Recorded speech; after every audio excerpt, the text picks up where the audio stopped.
السلام علیکم، کیسے ہیں آپ سب؟ امید کرتی ہوں کہ اللہ کے فضل و کرم سے آپ لوگ خیریت سے ہوں گے، خوش بش ہوں گے۔ اور میں نے اس چینل پر دوبارہ سے ریئیکشن ویڈیوز آپ لوگوں کے انٹرسٹ کو مد نظر رکھتے ہوئے بنانی شروع کی ہیں، کیونکہ پہلے میں نے ٹاپک چینج کر لیا تھا، لیکن جب آپ لوگوں نے کوئی انٹرسٹ ہی نہیں دکھایا تو میں نے سوچا کہ جتنے ہی ویورز ہیں میرے وہ ریئیکشن ہی پسند کرتے ہیں، تو آپ لوگوں کی وجہ سے میں دوبارہ سے ریئیکشن پہ آ گئی ہوں۔ لیکن ویڈیو میں نے کسی اور ٹاپک پہ بنانی تھی۔ میرے سامنے جب ایک یہ نیوز آئی ہے اور اس نیوز نے مجھے اتنا زیادہ پریشان اور افسردہ کیا نا، تو میں نے سوچا کہ میں آپ لوگوں کے ساتھ لازمی اس نیوز کو شیئر کروں گی، کیونکہ ہمارے شیئر کرنے سے یہ لوگ، آپ جب ہماری ویڈیوز کو شیئر کرتے ہیں آگے ویڈیوز جاتی ہے، کتنے ہی لوگوں میں جو مائنڈ بنے ہوئے ہیں نا، ان کے مائنڈ تک جب یہ بات جاتی ہے تو میں سمجھتی ہوں کہ شاید کوئی زندگی بچ جائے گی، شاید کوئی گھرانہ تباہ ہونے سے بچ جائے گا۔ جس طرح سے آج سوشل میڈیا نے ہمارے گھرانوں کو تباہ و برباد کرنے کا ٹھیکہ لے رکھا ہے نا، اور تباہی کی طرف ہی بڑھ رہے ہیں، اور خود ہی ہماری بہنیں، ہماری بیٹیاں جو بھی ہیں نا، وہ اس تباہی کا حصہ بن رہی ہیں، جانتے بوجھتے اس تباہی کو وہ اپنے گلے میں ڈال رہی ہیں۔ بہت ہی بری بات ہے۔ پنڈی کی ایک نجی یونیورسٹی کے گیٹ کے سامنے ایک عورت کو رات کے اندھیرے میں پھینک کر چلے گئے، دو مرد تھے اور ایک کرولا گاڑی میں۔ سبھی لوگ سوچ رہے تھے کہ یا تو یہ یونیورسٹی کی طالبہ ہوگی یا ہی کوئی امپلائی ہوگی، جس کو رات کے اندھیرے میں انہوں نے کچھ اس طرح سے غلط کر کے اسی گیٹ کے سامنے انہوں نے پھینکا۔ لیکن اس کے بعد جب انویسٹیگیشن کی گئی اور انویسٹیگیشن میں جو بات پتہ چلی وہ رونگٹے کھڑے کر دینے والی بات ہے۔ انشاءاللہ آگے چل کر آپ کو اس کے حوالے سے مزید میں تفصیلات بتاؤں گی، تو آپ لوگوں نے کرنا ہے کہ ویڈیو کو اینڈ تک ہی واچ کرنا ہے۔ چینل کو اگر سبسکرائب نہیں کیا تو لازمی سبسکرائب کر دیں، اور ہاں پلیز اس ویڈیو کو آپ لوگوں نے زیادہ سے زیادہ شیئر کرنا ہے، کیونکہ بات ہی کچھ ایسی ہے، آگے چل کر جب آپ لوگوں کو بھی پتہ چلے گا تو آپ لوگ بھی یقیناً میرے ساتھ ہی ایگری ہوں گے۔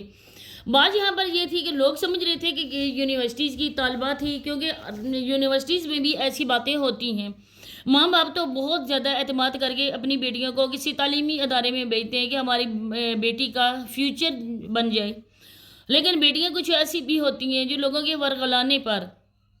اپنے ماں باپ کی محبت کو پیچھے کر کے 2 دن کے ملے بندے کے لیے اپنا تن من دھن سب کچھ نچھاور کر سکتی ہیں۔ لیکن یہ بات تھی ایک یونیورسٹی کی بات نہیں تھی، بلکہ یہ بات تھی ایک گھرانے کی، اور رومانہ نامی عورت جو 8 بچوں کی ماں تھی۔ اب یقین کریں کہ 1 2 3 ہوں بچے، لیکن 8 بچوں کی ماں، اس کو تو اپنے گھر سے ہی فرصت نہیں ملتی ہوگی، بچوں کی ذمہ داریوں سے ہی وہ عورت ٹائم نہیں نکال سکتی ہوگی کہ آگے پیچھے کی ایکٹیویٹیز کے لیے وہ ٹائم نکالے۔ لیکن بدقسمتی سے جو چیز ہمارے معاشرے میں ایک اچھے کام کے لیے آئی تھی، موبائل فون، اس موبائل فون کا لوگوں نے جس طرح سے یوز کرنا شروع کر دیا نا، یہ بات لمحہ فکری ہے ہمارے لیے، کیونکہ اس چیز کا بھی حساب ہم سے ہوگا۔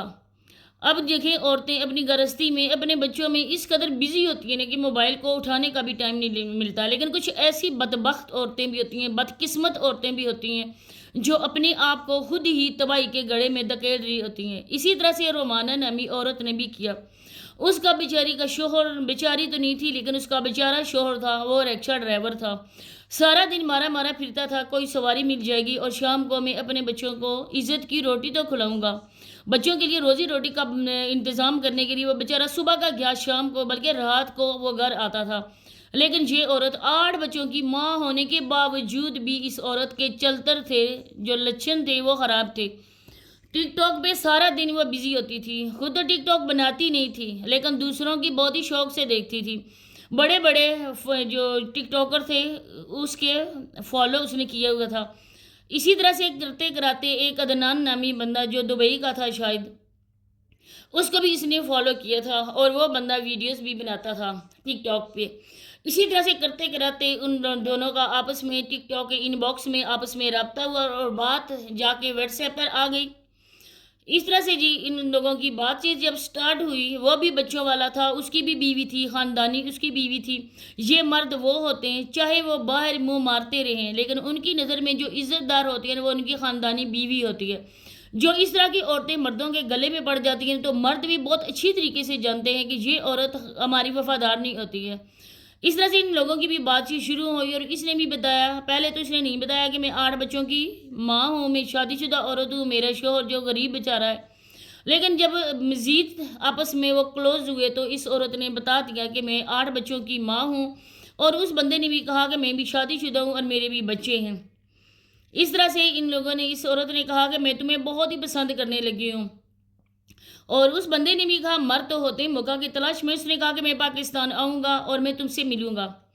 جب اس نے یہ بات کی اور اس عورت نے اسی پر ہی ضد باندھ لی کہ تم میرے گھر آؤ گے، میں اپنے بچوں کو چھوڑ سکتی ہوں، اپنی شوہر کو چھوڑ سکتی ہوں، میں تمہارے ساتھ نئی زندگی گزارنا چاہتی ہوں۔ اس عدنان بندے نے یہ کہا کہ نہیں، میں ایسا نہیں کر سکتا کیونکہ میرے بچے ہیں، میری بیوی ہے وہ بہت اچھی ہے، میری بیوی میرے ساتھ بہت وفادار ہے، ہم لوگ آپس میں فرینڈشپ ہماری ہے، لیکن آگے مزید میں کچھ نہیں، مزید رشتہ میں نہیں بنانا چاہتا۔ لیکن اس عورت نے کہا کہ اس کو بلیک میل کیا، تمہاری میرے پاس ویڈیوز ہیں، آپ لوگ خود سمجھدار ہیں، سمجھ سکتے ہوں گے کہ واٹس ایپ پر کس کس چیز کا آپس میں تبادلہ ہوتا ہوگا۔ اس نے کہا کہ میرے پاس جو بھی ویڈیوز ہیں میں تمہاری ویڈیوز کو وائرل کر دوں گی، تمہارے کرتوت لوگ دیکھیں گے۔ اس چیز سے تنگ آ کر اس بندے نے اس کو بولا کہ ہاں ٹھیک ہے، تم اتنے بجے تک تیار رہنا، میں فلاں ٹائم پر تجھے لینے کے لیے آؤں گا اور تم اپنے دروازے کے سامنے ریڈی رہنا۔